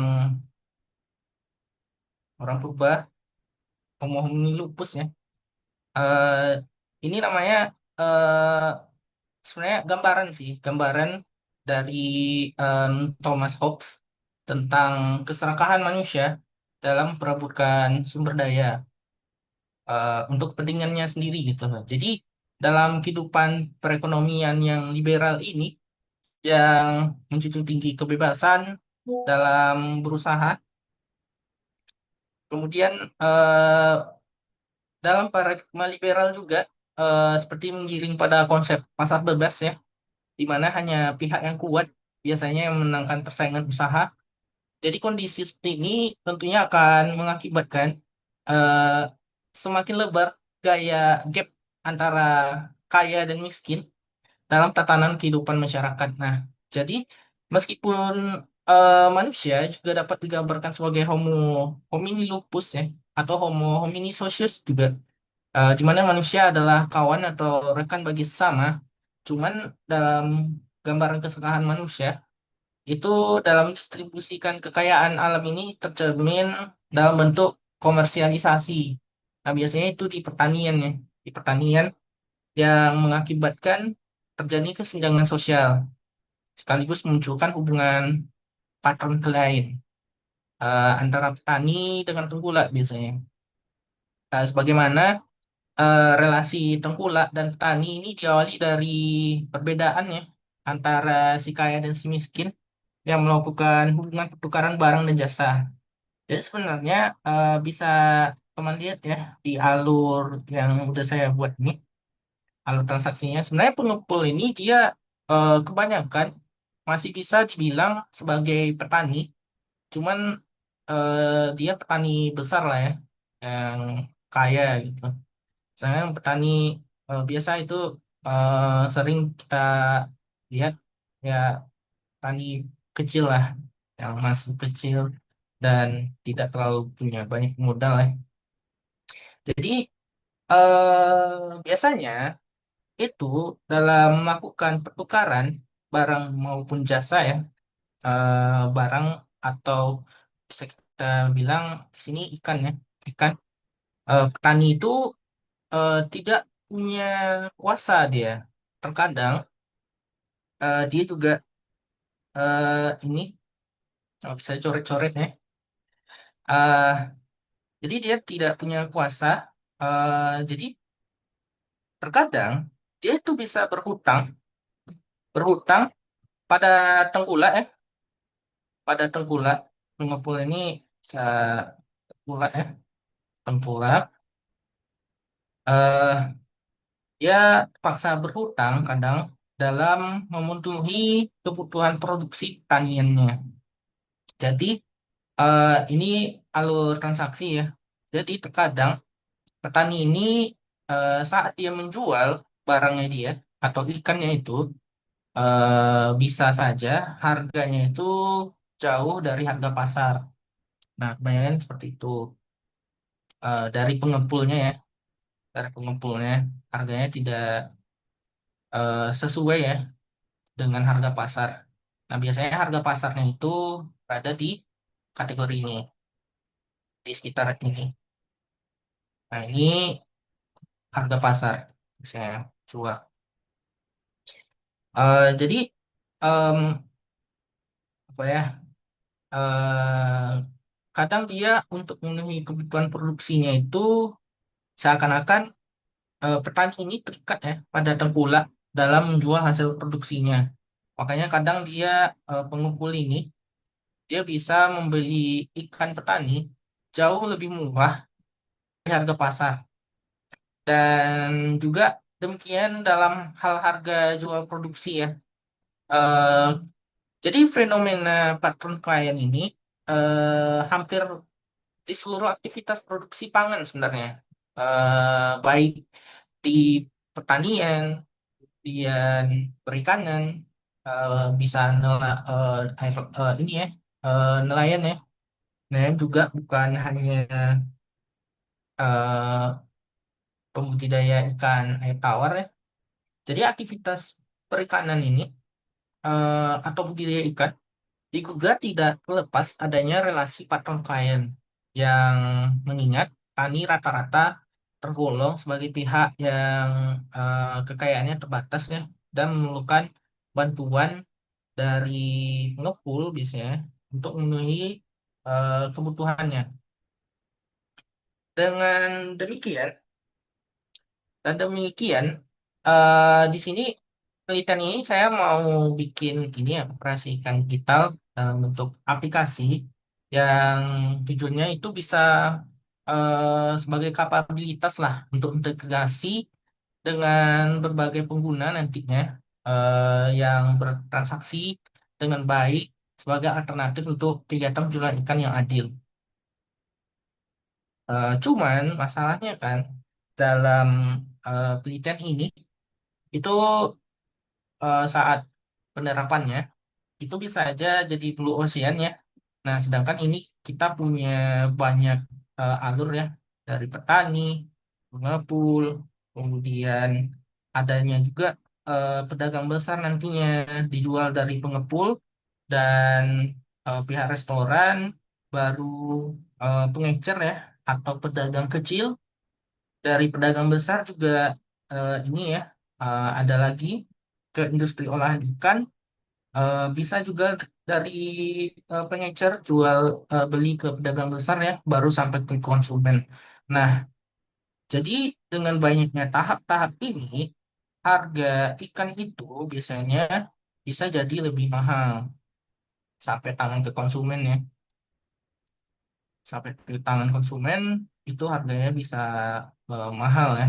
Karena banyaknya perpindahan tangan tiap kali pembelian ikan tersebut. Jadi tujuan kita membuat operasi ikan digital tuh awalnya ingin ini ya memberikan eh, apa ya konsep transaksi jual beli ikan agar petani ini sejahtera. Jadi dia dapat harga pasar ya, harga pasar dan bisa dibeli langsung oleh konsumen ya, konsumen. Cuman eh, ini kalau langsung ke konsumen dulunya ya, dulunya kurang bijaksana ya. Apalagi kita langsung memutus pengepul, pedagang besar, bahkan pengecer bisa saja waktu itu kalau bikin model bisnisnya tanpa ada namanya batasan ini ya, berat ikan dan juga harga biasanya, harga yang lebih murah. Nah, di sini setelah dibikin modelnya ya, pakai RSM waktu itu kami bisa aja semuanya ikut berkolaborasi. Jadi ikut berkolaborasi. Jadi pengepulnya bisa ikut bagian andil dalam suatu ini ya ekosistem yang terbentuk hingga bisa pedagang besar juga bisa membeli ikannya, bukan langsung ke konsumennya atau restoran. Pedagang besar masih bisa beli ikannya, cuman dengan ini ya kita bikin em, kapasitas berat biasanya kapasitas beratnya agar tidak hanya konsumen yang bisa beli ya, masyarakat biasa kita bikin ini ya kayak tarifnya itu. Eh, Kalau beratnya lebih dari berapa kilogram baru bisa beli di aplikasinya gitu. Karena ini koperasi kan. Mungkin langsung aja kita ini ya bahas tentang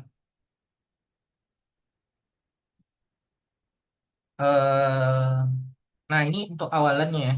Nah di sini desain eh sebenarnya dari RCA ya atau root cause analysis. Jadi di sini saya bikin desain sederhananya aja ya. Jadi dalam root cause analysis atau RCA kita memakai pendekatan sistematis ya untuk mengidentifikasikan akar penyebab utama dari suatu permasalahan. Nah, tadi sudah saya jelaskan ya permasalahannya itu apa-apa saja. Jadi kita pakai RCA ini untuk menentukan ya bukan hanya gejala yang tampak di permukaan, tapi tujuan RCA ini untuk memastikan bahwa solusi yang dikembangkan benar-benar menyasar penyebab fundamentalnya, sehingga masalah yang sama tidak akan terulang kembali gitu. Kemudian dalam konteks riset terapan ya, dalam RCA ini menjadi tahap awal ya, yang paling penting untuk memahami hambatan utama yang menghambat efektivitas sistem ekonomi ya, juga sosial dan teknologi ya. Jadi nanti ada sistem ekonomi, sosial, dan teknologi sebelum melakukan atau merancang intervensi yang berbasis inovasi. Karena ini ya, kooperasi ke digital. Jadi ada tiga faktor yang menentukannya. Pertama itu menentukan faktor utama yang menghambat digitalisasi. Kemudian ada merancang solusi berbasis teknologi yang tepat sasaran, yaitu berbentuk aplikasi ya.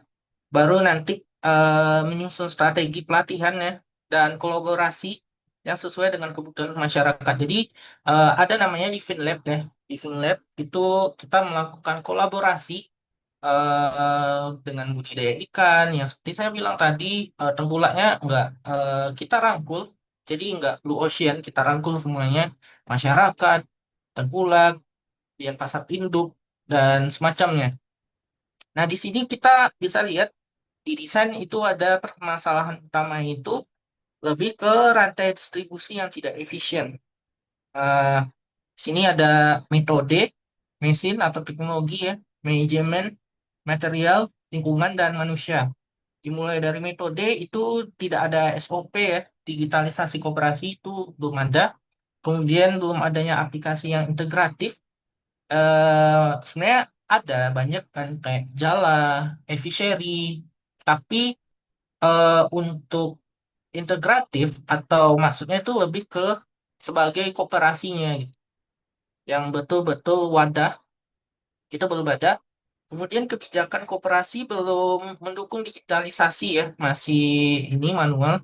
Baru data masih manual dan tidak konsisten. Kemudian dalam lingkungan infrastruktur internet terbatas karena di daerah-daerah ya, yang pelosok ya, masih banyak yang potensial. Kemudian untuk manusia lebih ke kurangnya keterampilan digital dan resistensi terhadap perubahan. Jadi secara overview atau ringkasannya, RCA yang digunakan itu untuk menemukan penyebab mendasar dari rendahnya efisiensi rantai distribusi ikan air tawar dan minimnya partisipasi pelaku usaha dalam ekonomi digital. Baru kita masuk ke model ekosistem digital yang digunakan. Nah, seperti yang saya bilang, di sini saya menggunakan ini ya, salah satu model yang dibuat oleh Bapak Muharman Lubis ya, yaitu RSM Design Approach. Jadi apa itu RSM Design Approach? Jadi RSM Design Approach ini merupakan sebuah kerangka kerja ya, untuk merancang pengalaman pengguna yang optimal dalam pengembangan suatu aplikasi.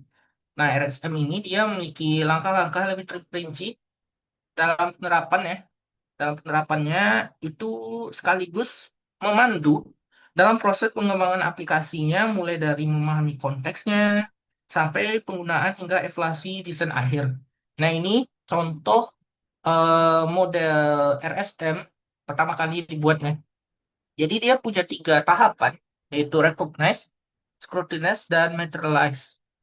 Jadi RSM ini dia ini ya versi simpelnya dari design thinking sebenarnya. Dari design thinking mungkin bisa kita lihat ya. Nah, ini contoh. Jadi kalau dari gambar ini bisa kita simpulkan ya, eh, gam- yang digambarkan oleh Pak Lubis tentang RSM itu dia sebenarnya membuat kebebasan ya, perbedaan dia sama design thinking. Jadi design thinking itu kan ada eh, 5 step ya, yaitu empathize, define, ideation, kemudian prototype, baru test ya.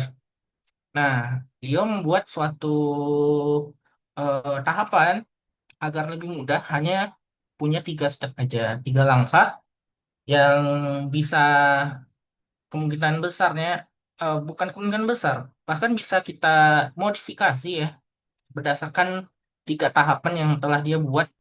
Nah, di sini dia bikin 3 step yang mana sebenarnya kalau ini ya, kalau design thinking dia kan eh, langsung satu arah gitu. Nah, dia membuat banyak pilihan sebenarnya ya. Jadi dia membuat kayak kebebasan pilihan tapi terstruktur dalam memenuhi kebutuhan step di RSM. Karena itu besar kemungkinan untuk bisa kita gabungkan ya metode ini dengan metode yang lain. Pertama kita jelaskan dulu untuk recognize ya. Pertama recognize. Nah, di sini recognize ini tahapan awal yang berfokus pada identifikasi kebutuhan pengguna. Contohnya tuh kayak spesifikasi aplikasi, pemilihan fitur-fitur yang relevan, dan lain-lain. Nah, ini dia biasanya melibatkan analisis yang mendalam ya terhadap masalah yang ingin dipecahkan oleh aplikasi dan bagaimana aplikasi tersebut akan memberikan nilai tambah bagi penggunanya. Jadi tentunya dalam rekognisi kebutuhan, pengguna bisa melalui kartu pengguna ya. Eh, Bisa kita lihat di sini ada namanya user card. Kemudian bisa pun menggunakan namanya orientasi konteks ya atau konteks oriented. Nah, sebelum menentukan arahnya, atau arah akhirnya, penting untuk menganalisis masalah berdasarkan empati, bersimpati dengan konsekuensi yang mereka tanggung ataupun mendramatisir pelaku yang disebabkan oleh keterbatasan tertentu. Nah, jadi di sini saat kita menggunakan user card dan content oriented, itu dia bisa saja menghasilkan sympathize, dramatize, emphasize, dan empathize. Nah, baru dari tahap recognize ke scrutinize ini, kita bisa memilih teman-teman. Jadi dia terstruktur ya, kelebihannya daripada design thinking. Jadi kita bisa mengarahkan misalnya eh, bisa ke inspire, ke define, dan perceive ya. Dan di dalam inspire itu biasanya ada usability di design, kemudian ada feature checklist. Untuk define itu project deliverable dan business canvas ya, model bisnis. Baru perceive shared value dan customer preference. Nah, baru di dalam scrutinize itu nanti ini ya tahapan yang melibatkan perancangan visual aplikasinya, termasuk pembuatan mockup, skenario interaksi dan sebagainya. Jadi perancangan skenario pengujiannya itu untuk memastikan aplikasi berfungsi sesuai harapan. Kemudian perancang juga ini ya merenungkan berbagai inspirasi dan ide yang dapat membentuk dasar untuk aplikasi yang inovatif. Makanya nanti kita melakukan alternative sketch ya, alternative sketch kalau untuk business canvas misalnya bisa BMC atau Lean Canvas ya. Kemudian dengan memahami tren yang terbaru dan peluang pasar yang udah didapat ya berdasarkan ide, baru kita melakukan perencanaan yang menciptakan fondasi yang kuat, tentunya dalam aplikasi ya tujuannya, baru masuk ke materialize. Jadi tahap materialize ini dia lebih kayak tahapan implementasi, di mana aplikasi yang diwujudkan menjadi prototipe yang dapat diuji nantinya. Ah, eh, ini ya ada perbandingan juga sebenarnya. Mungkin bisa kita lihat aja ya. Takutnya waktu kita sedikit teman-teman. Nah ini ada juga namanya design sprint ya. Cuman ini untuk design thinking ya. Kebanyakan kalau teman-teman biasa menggunakan design thinking atau di sini ada anak UI UX juga ya. Nah, di sini dia lebih kayak design thinking ada understand, define, sketch dan decide itu sebenarnya diet ya, baru prototype dan validate. Nah, di sini dia juga punya beberapa metode saat menggunakan phase-phase-nya, langkah-langkahnya. Cuman banyak ya, ada 6 phase. Nah, untuk RSM itu dia hanya menggunakan 3 fase. Nah, ini dia juga tidak terstruktur. Kita pilih juga tapi kita nggak tahu setelah pilih lightning talk atau iceberg kah atau business question kah untuk di fase kedua untuk eventnya kita harus menggunakan apa. Nah, jadi dia lebih kebebasan gitu tapi tidak terarah. Jadi insya Allah kalau menggunakan RSM dia lebih terstruktur ya teman-teman seperti yang saya arahkan tadi. Nah, ini contohnya ya sampai ke sketch, prototype, validate ya. Oh iya, untuk validasi sebenarnya hampir mirip ya, tapi dia lebih terstruktur. Jadi nanti di RSM itu juga untuk memvalidasi ini di Materialize itu kita pakai Law of UX namanya, Law of UX. Nah di sini juga dia pakai Law of UX ya, ada Cognitive Waltrop juga. Kalau untuk aplikasi saya itu menggunakan heuristic ya, heuristic. Jadi masih sama, cuman untuk struktural menurut saya lebih bagus RSM. Oke, mungkin nggak kelihatan ya ininya.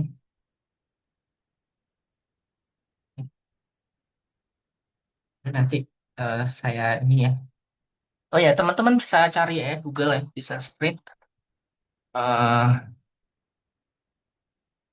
lanjut ya. Nah, ini contoh model RSM yang untuk pembuatan suatu aplikasi. Nah, ini dia ada 3 tahap ya. Recognize, Recognize, Materialize. Jadi di sini recognize itu sebagai discover ya, atau menemukan. Kemudian scrutinize itu reflect, yaitu untuk memeriksa dengan cermat ya, atau mencerminkan, reflect, reflect yourself, gitu kan. Kemudian baru apply, yaitu untuk menerapkan. Biasanya untuk menerapkan aplikasinya. Nah di sini dia ada 3 ya.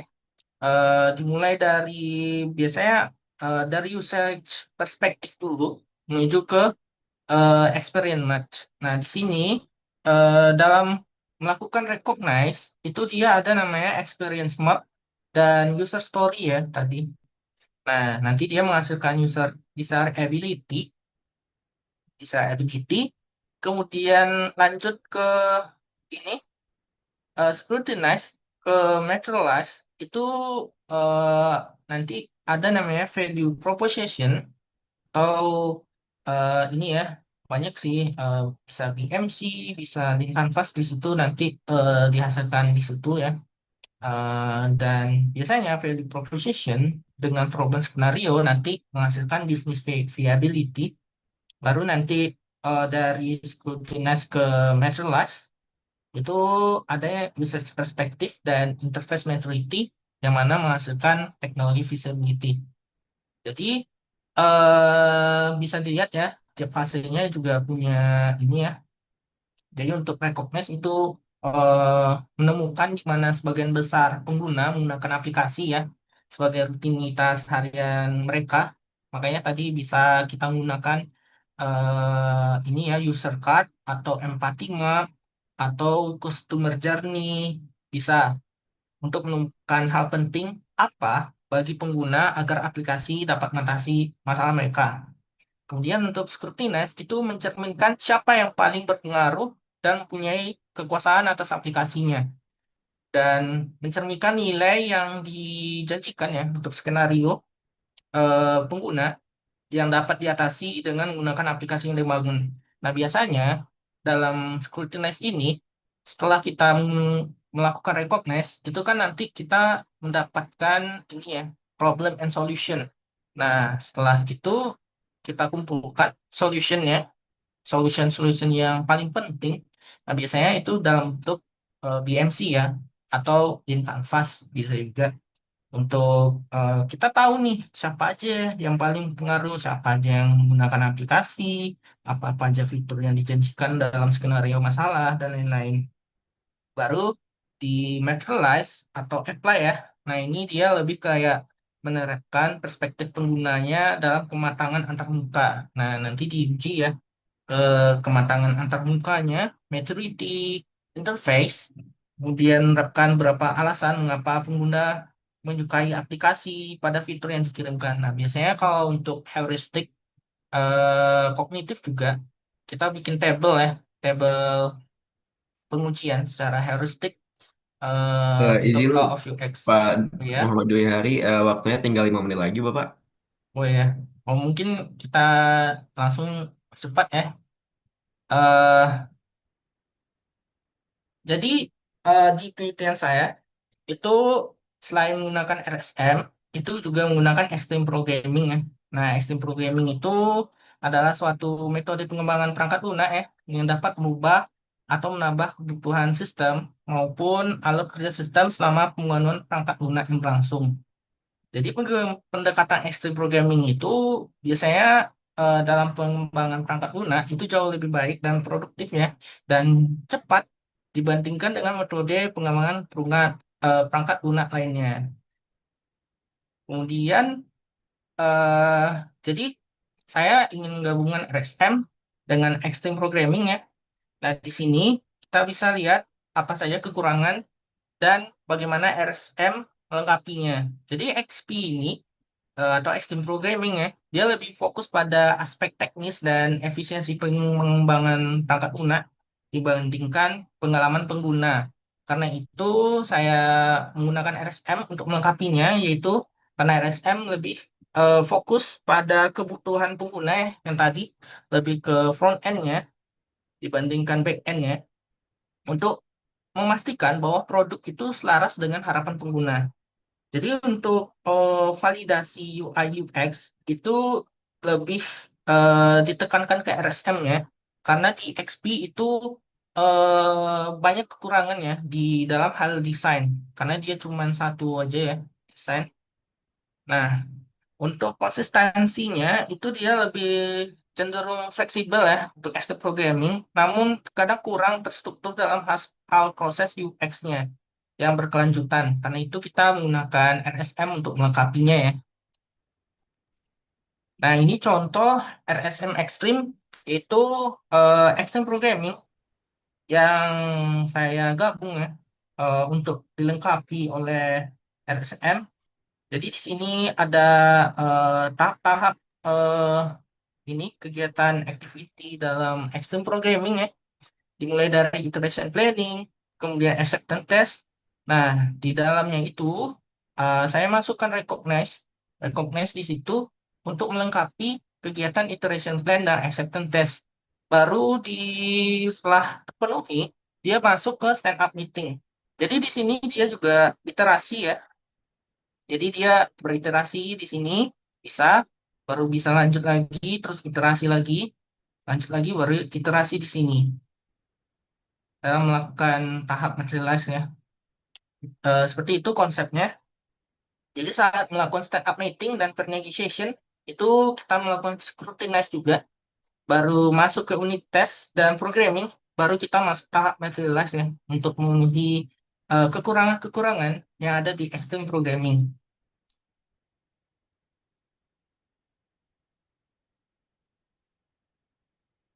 Nah, ini contoh ini ya, eh, contoh hasil yang kita dapatkan dari menggunakan RSM Extreme.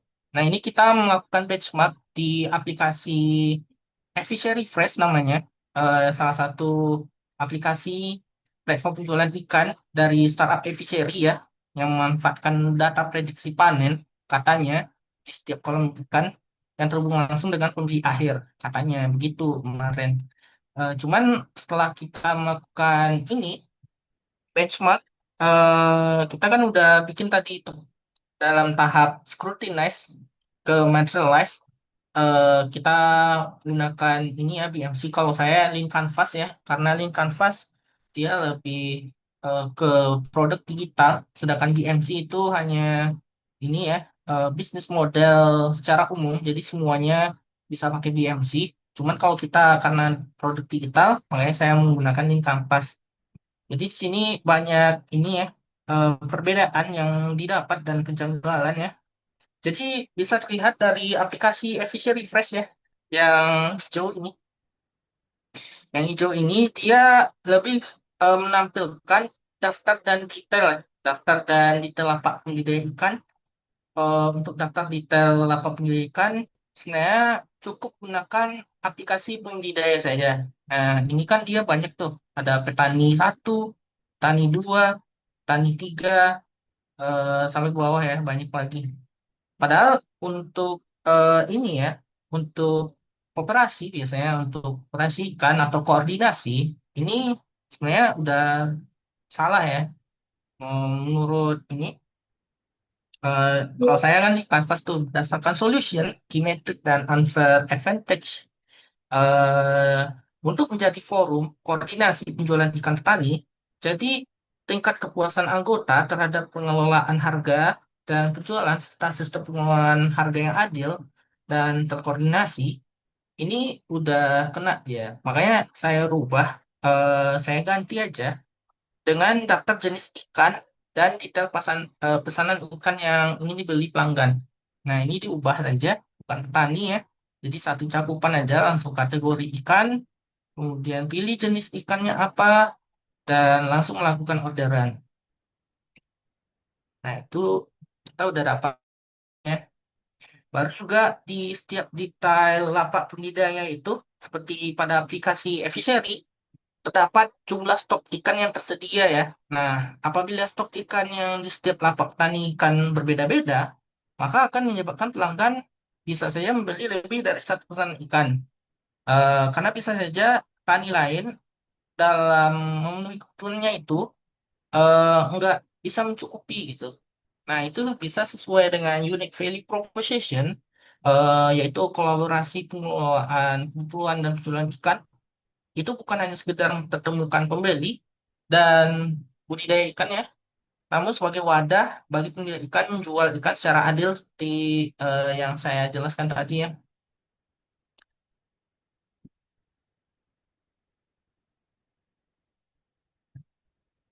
Nah ini ya sebenarnya lebih ke validasi aja.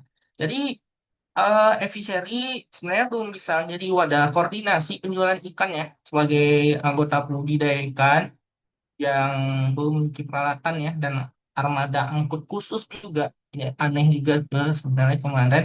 Kemudian penjualan ikan yang katanya memanfaatkan data prediksi panen di setiap kolam budidaya dan terhubung langsung dengan pembeli akhir melalui transaksi digital seharusnya bisa memenuhi kebutuhan stok ikan pelanggan ya. Namun kenyataan tidak demikian, bisa dilihat di aplikasi ya. Stoknya belum tersedia dan terjadi kesalahan. Harusnya ada terus lah stoknya. Nah, ini contoh ini ya, BPMN saya untuk aplikasi sederhana ya. Jadi dia di sini kolaborasinya dengan ini ya, driver ini sebenarnya tengkulak ya. Ini masuk ke tengkulak. Nah, untuk customer ini bisa pedagang besar, pengecer, masyarakat, dan restorannya. Nah, ini admin. Ini sebenarnya pihak koperasi ya. Ini tengkulak ya. Tengkulak.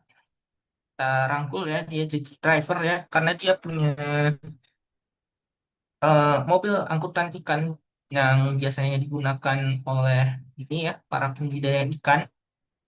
Kenapa dia menjual ke Tengkulak? Karena salah satunya mereka punya transportasi ya Tengkulak ini. Jadi pembudidaya ikan, Tengkulak, terus pihak koperasi, baru customer. Nah ini baru sistem informasi koperasi ikan digital.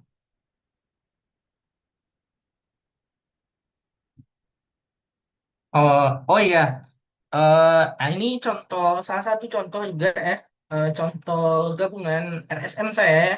RSM saya namanya RSM ARA juga namanya. Jadi mungkin teman-teman di sini kebanyakan ada yang lagi S2 juga ya, anak-anak Magister Sistem Informasi. Siapa tahu punya kalau ada ide atau segala macam bisa ikut menggunakan RSM juga ya. Eh, di saya bisa dilihat juga dari jurnal yang tadi yang saya bagikan juga itu udah banyak juga terapannya ya. Ada RSM Sprint, ada RSM Din Six Sigma dan lain-lain ya. Mungkin eh itu saja ya. Waktu kita kurang ya. Jadi please get in the touch ya. If you have any questions or concern of this topic, silahkan ya. Oke. Oke, baik. Terima kasih kepada Bapak Muhammad Dwi Harisandi yang telah memaparkan materinya dengan sangat baik. Oke, selanjutnya kita masuk ke sesi pertanyaan. Bagi teman-teman yang mau bertanya kepada dua narasumber kita, bisa silahkan untuk raise hand ataupun eh, mengirimkan pertanyaan tersebut di kolom chat. Oke, ada pertanyaan dari Bapak Wayandana. BI sangat membantu bisnis dengan memberikan insight. Sayangnya hanya company dengan budget cukup yang bisa memanfaatkannya. Pertanyaannya satu, bagaimana memilih tools BI agar efektif dengan bisnis dan tidak justru costly tanpa hasil? Kedua, bagaimana kampus mendorong penggunaan BI untuk membantu bisnis bertumbuh? Dan yang ketiga, apakah tidak ada niat UMDP dan Telyu kolaborasi buat BI Center yang bisa membantu perusahaan dan UMKM yang bisa menikmati insight bisnis dari BI. Oke, baik kepada Bapak Wahyu Sudrajat, silakan untuk menanggapi, Pak. Iya, baik. Ya, menarik ya. Ketika ditanyain memilih tool BI yang tidak apa di sini maksudnya tidak yang efektif ya dan tidak costly ya. Wah, ini bahasanya costly.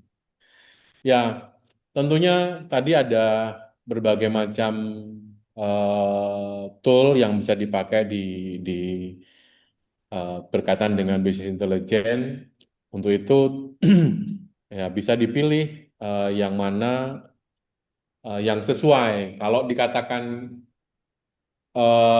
costly, tidak justru costly ya. Memang tadi bahwa business intelligence itu mahal kan gitu ya, karena proses dan data yang diolah, cloud-nya juga jauh lebih mahal. Tentunya kalau mana yang tool yang sesuai, saya tidak bisa merekomendasikan satu-satu, tapi tentunya masing-masing tool itu punya kelebihan dan kelemahannya. Disesuaikan saja kebutuhannya seperti apa. Tadi seperti ada AWS, ada Microsoft Query dan sebagainya itu bisa dipilih. Tapi saya tidak bisa merekomendasikan. Ya, yang paling umum orang banyak menggunakan AWS yang bisa digunakan. Tapi saya tidak merekomendasikan itu ya, tapi silahkan dipilih. Tentunya dipelajari kelebihan dan kekurangannya. Kemudian, kalau pertanyaan kedua ditanyakan, bagaimana kampus mendorong penggunaan BI untuk membantu bisnis bertumbuh? Mungkin ini salah satunya. Mungkin ini adalah salah satu upaya MDP dan TELU meliterasi, mendorong, mengupayakan. Nah, kampus tidak bisa memberikan pembiayaan, tapi kampus memberikan sebuah insight, terhadap bagaimana pemanfaatannya, seperti apa, kemudian bidang keilmuannya, peningkatannya ya akhirnya dari kampus tentunya. Nah, ini ada upaya-upaya yang mendorong kan gitu. Kalau kemudian apakah ada niatnya ya bagus sih. Ini adalah satu satu masukan bagus untuk kolaborasi menciptakan sebuah apa namanya sebuah tool untuk digunakan oleh UMKM untuk memanfaatkan itu ya bisa saja. Tapi saya rasa untuk sekelas AWS sebelumnya saya coba coba searching itu juga sebetulnya ada yang memang kelasnya untuk UMKM. Nanti coba silahkan dicari lagi ya. Menurut saya itu ada. Nah, pertama ini saya tidak bisa merekomendasikan, tetapi setiap tool itu punya kelebihan dan kekurangan. Silakan disesuaikan dan sesuaikan dengan budgetnya. Tetapi agar ini tidak costly, ya tadi disesuaikan dengan kebutuhannya seperti apa. Masing-masing tool punya kelebihan dan kekurangannya. UMDP dan TELU berkolaborasi ini adalah bentuk upaya TELU dan TELU dan UMDP untuk mendorong dari pemanfaatan BI di dunia bisnis kan sehingga membantu bisnis bertumbuh dan prosesnya adalah memberikan literasi. Mungkin itu sih Mas Egi yang bisa saya sampaikan untuk Pak Wayandana. Terima kasih Pak Wayandana untuk pertanyaannya. Mudah-mudahan ini memberikan gambaran, tetapi saya tidak bisa memberikan jawaban pasti untuk nomor satu ya. Oke, baik. Terima kasih kepada Bapak Wahyu yang telah menjawab pertanyaan dari Bapak Wayandana. Oke, selanjutnya kita ke pertanyaan selanjutnya. Itu pertanyaan dari Bapak Muhammad Hafiz Rizky. Izin bertanya Mas Andi terkait RSM. Menurut Mas, apakah ada kekurangan dari RSM dalam proses penerapan RSM ekstrim? Silakan kepada Bapak Dwi Harisandi. Terima kasih ya atas pertanyaannya, bagus ya. Ah, Tadi juga udah saya paparkan juga ya kenapa saya bikin RSM Extreme itu melengkapi kekurangan yang ada di RSM Extreme ya. Di Extreme Programming. Jadi RSM itu dia lebih ke front end-nya ya. Front end-nya, antarmukanya, kemudian lebih terstruktur dalam menjalankan pembuatan suatu aplikasi. Nah, sebenarnya ini apa ya analoginya saya lagi nyari-nyari nih. Analoginya tuh sebenarnya sama dengan pernikahan ya teman-teman. Kayak pernikahan dua orang ya. Jadi ada RSM dan ada extreme programming ya. Nah, walaupun dia ini ya saling menutupi kekurangannya masing-masing, belum tentu juga ini ya keluarga cemara juga ya. Jadi sebenarnya kekurangan untuk RSM ekstrim ini kalau dalam penerapannya ya, yang udah saya gunakan, sebenarnya dia penilaian ketidakpastian ekstrim ya. Jadi ekstrim programming ini kan dia bisa disebut sebagai pemrograman secara cepat ya. Dia iterasinya cepat sekali, bahkan dibandingkan dengan pemrograman ini ya metode pemrograman lain, sistem programming ini dia cukup singkat ya, tapi dia cepat putarannya.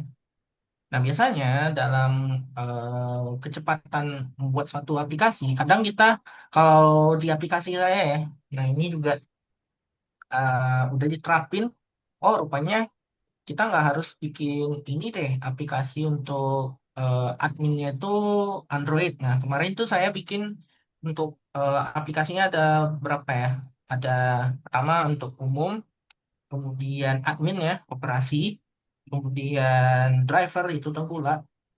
Em, Baru satu lagi tuh aplikasi untuk budidaya itu ada berarti mobile. Mobile semua berarti ada empat aplikasi ya, empat aplikasi yang dimana waktu itu kita membuat aplikasi untuk ini admin ya. Nah, biasanya admin-admin yang operasi itu rata-rata yang menggunakannya wanita ya. Wanita, ya ini juga idenya agak aneh sih dulu. Waktu itu kan karena wanita lebih baik dia bekerja di rumah saja gitu, bukan di mana ya. di suatu kantor gitu. Konsepnya gitu awalnya. Makanya dibuat Android gitu.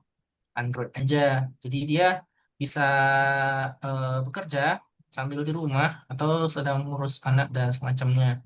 Nah, itu sebenarnya kesalahannya konsepnya untuk aplikasi adminnya itu harusnya kita membuat aplikasinya lebih ke ini ya, website sebenarnya website karena bisa saja transaksinya itu banyak ya, berlangsung banyak dan juga ini ya punya banyak admin itu juga susah ya kelolanya nanti dari database-nya ke front end ya nanti untuk tampilannya lebih baik kalau untuk data-data yang lebih banyak itu eh, berbentuk desktop atau website ya bukan dalam bentuk mobile apalagi transaksi itu harus ini ya harus kita apa namanya harus kita selesaikan dengan cepat ya proses dengan cepat. Jadi kalau misalnya datanya banyak ya, jadi dia nanti scroll bawah dulu ya, bawah atau scroll-scroll lebih banyak gitu. Jadi memakan waktu dibandingkan dengan ini UI atau UX-nya dalam bentuk website. Mungkin itu aja ya jawaban dari saya. Terima kasih. Oke, baik. Terima kasih Bapak Dwi Harisandi. Kita next ke pertanyaan selanjutnya. Itu ada pertanyaan dari Fadil Muhammad. Izin bertanya, BI yang diintegrasikan dengan AI saat ini apakah sudah bisa menjadi decision making atau saat ini hanya menjadi decision support saja? Terima kasih. Silakan kepada Bapak Wahyu untuk menjawab. Ya, tadi ada Power BI dan Tableau yang sudah diintegrasikan dengan AI dan itu sudah bisa dimanfaatkan. Tetapi yang terbaru ya tentunya kalau install yang lama belum terintegrasi dengan AI ya belum. Tapi yang baru itu sudah bisa digunakan karena di situ sudah benar-benar sudah diintegrasikan dengan AI. Silakan mencoba, bagus kok. Nah, untuk skala besar data untuk proses pembelajaran bisa dipakai kok itu. Di kampus kita coba beberapa kita juga coba sampaikan itu dan kita demokan kepada mahasiswa. Monggo-monggo itu silakan dicoba. Mudah-mudahan bisa memberikan gambaran. Terima kasih. Oke, baik Pak. Oke, mungkin pertanyaan selanjutnya dari saya sendiri kali ya Pak ya. Dalam konteks keamanan dan regulasi, menurut Bapak apakah apa data yang ini kita kan pengen data itu kayak gampang diakses, tapi sekaligus itu harus ketat gitu ya, menjaga privasi dan juga keamanan gitu. Nah, Ya. apakah dengan regulasi seperti GDPR ataupun PDP di Indonesia gitu, udah menyeimbangkan Pak transparansi data dan juga perlindungan privasi Pak? Ya, saya tidak bisa mengatakan ya memang tadi apa kok antara kebutuhan dengan kenyataan gitu ya. Kebutuhan kita sekarang pertumbuhan bahwa data semakin besar, semakin bertumbuh dan semakin terbuka kan gitu. Dan ini berkaitan dengan peluang privasi dan keamanan data ini menjadi sangat terbuka juga gitu loh. Nah, berkaitan dengan regulasi, ya memang peran pemerintah untuk memberikan dan mengawali regulasi, tapi dengan data yang terbuka dan di dunia internet, ya, dunia maya, ini sangat-sangat terbuka dan regulasinya belum bisa mengcover itu semuanya. Maka tadi sudah disampaikan bahwa isu resiko itu berkaitan dengan kualitas data dan integrasi datanya. Tapi ya tetap harus bisa di apa ya, tetap harus bisa dicoba terus gitu loh. Maka ini butuh filterisasi dan proses yang baik tentunya. Ya, memang ini isu yang menarik ya, selalu selalu jadi bahan pertanyaan mahasiswa dan teman-teman ketika keamanan ini Pak. Tapi kalau kita selalu takut dengan apa tidak apa takut dengan masalah keamanan, kita tidak akan pernah berkembang gitu. Nah, tapi memang peran pemerintah, kita semuanya, kesadaran kita ini akan membuat ya itu akan menjadi minim sih. Itu sih menurut saya. Oke, baik. Terima kasih Pak. Oke, selanjutnya masih ada pertanyaan lagi dari teman-teman peserta, itu kepada Bapak. Mas Andi. Izin elaborasi Mas Andi, berarti RSM Extreme ini cocok untuk proyek skala kecil dengan kebutuhan cepat rilis ya Mas? Berarti? Ya, terima kasih. Ya, betul sekali. Kebetulan ya, di project tesis saya ya, karena saya pengen cepat selesai juga waktu itu makanya pakai Extreme Programming ya. Jadi teman-teman juga bisa menggunakan ini ya, tapi kayaknya belum ada kayak gabungan RSM ini, misalnya Kanban ya. Kalau untuk Agile kan banyak tuh. Kayak kenapa saya pakai Extreme Programming karena dia memang gunanya untuk project skala kecil dengan kebutuhan cepat rilis ya. Karena ini tesis ya, biar cepat selesai juga. Dan juga untuk ini ya, untuk timnya skala kecil ya sebenarnya untuk extreme programming. Kalau untuk Scrum atau Kanban ya, dia punya beberapa aktor ya, aktor dalam kegiatannya. Jadi mungkin bisa jadi ide teman-teman juga ya buat gabungan RSM ini ya, Scrum atau Kanban. Itu aja, itu aja sih jawaban dari saya. Terima kasih. Oke, baik. Terima kasih kepada Bapak Dwi Haryasandi. Kepada teman-teman, apakah masih ada pertanyaan ataupun tanggapan yang ingin diberikan kepada dua narasumber kita selama waktu masih available?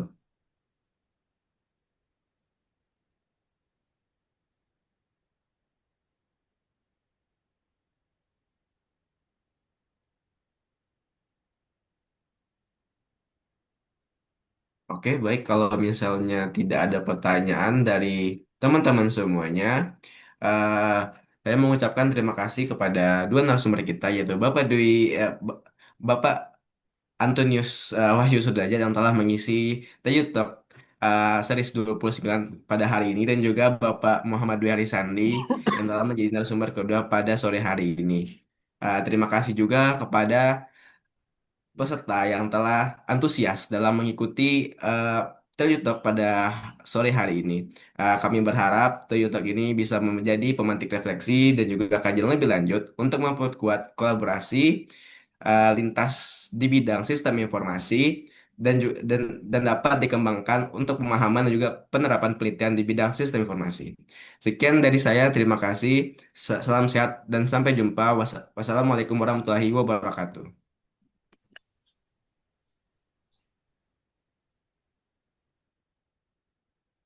Ada absennya nggak ya? Oh, ini ada absennya.